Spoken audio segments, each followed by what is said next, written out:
Although I've expressed this many different times before, this is probably the best description of what I've said that I've read from another person. And that is the fact that although many Christians will claim that other Christians are not Christians, this is a response to that video, the Catholic Church is truly the origin of everybody who's running around calling themselves Christian today. This is where you get it from. Your origin is in the Catholic Church. You see, although there were different variations of Christianity in the first, second, and third century, the primary one that derived most Christian denominations today, and even those who claim themselves to be non-denominational, you came from the Catholic Church. So the closest thing to Christianity that you have is the Catholic Church. I'm going to break this down for you. Now, I'm going to do this historically and along the timelines.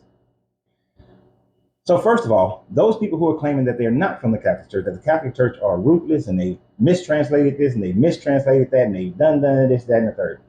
Well, the books to which the Catholic Church did not accept, you don't read. You don't read the Book of Enoch. You don't read the Maccabees. You don't read the Apocrypha. You don't read the Gnostics. You don't read the Gospel of Thomas. You don't read the writings, the secret writings of Adam. None of those. You don't read those books.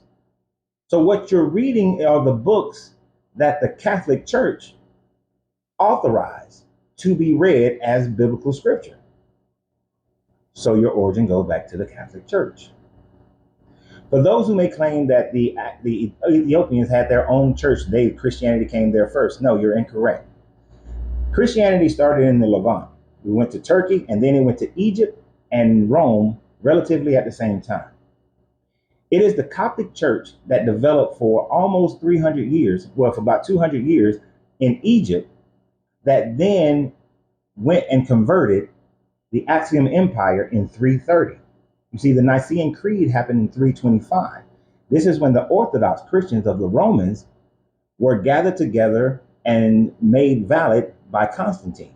This is the true beginning of the Catholic Church, although it was a little bit around before then. We can go back to the Edict of Milan in 318. That's when Christianity became legal in the Roman Empire.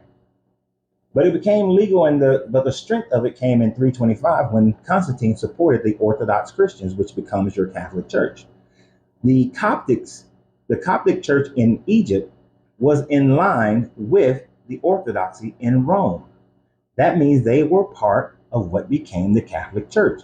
And if they were the ones to go and Christianize Ethiopia, that means the Ethiopian roots are from the Catholic Church.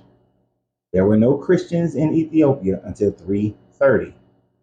The Nicene Creed had already been done in 325. Just want to reiterate that. Now, although the Ethiopians do have in their books, 22 more books than the Catholic Bible, and then, of course, most Bibles today, King James and all those from the King James have less than that. The Catholics did have the Apocrypha, to which the Ethiopian Church does as well.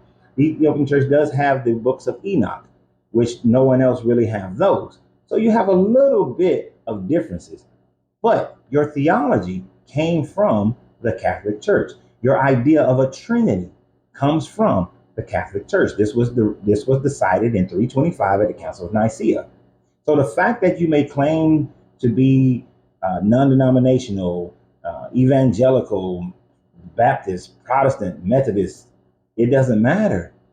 Your idea of a Trinity came from the Catholic Church. Your idea of a virgin birth came from the Catholic Church. Your idea of Jesus' resurrection, Catholic Church. Your ideas of revelations, Catholic Church. Your idea of expelling demons, the Catholic Church. They all come from the Catholic Church. Now, the Catholic Church reigned supreme. Did not allow for people to have their own Bibles. You couldn't read your own Bible. The interpretations, the translations, all came from the Catholic Church for 1,200 years until the 1500s. That's when you get your Reformations. That's when you get your Martin Luthers, your John Calvins. That's when you get your Geneva Bible, your Tinsdale Bible, is during the Reformations. But they were only translating the materials that were acceptable from the Catholic Church. The Septuagint, the Vulgate, all controlled by the Catholic Church. So the Church of England, the Anglicans, with King James, he was rooted from the Catholic Church. And the Pilgrims and the Puritans who then left them came from the Anglicans, which came from the Catholic Church. So all your denominations owe its roots to the Catholic Church. So that means the closest thing to Christianity is the Catholic Church. The Ethiopians could bid for it a little bit because they have the book of Enoch, but none of you read the Maccabees. None of you read the Gnostic writings, the secret writings of Peter, the secret writings of James, the Gospel of Thomas, the secret writings of Mary Magdalene, the Gospel of Adam, the book of Adam and Eve. The Israelites will read the book of Jasher, but most of you don't read. Most of you who claim Christian, you don't read those books that the Catholic Church said were heresy. You don't read those. So your form of Christianity is a derivative of the Catholic Church. So y'all have a great day. And remember always, you got to free yourself to be yourself because your greatness is non-negotiable. Good journey, good vibration.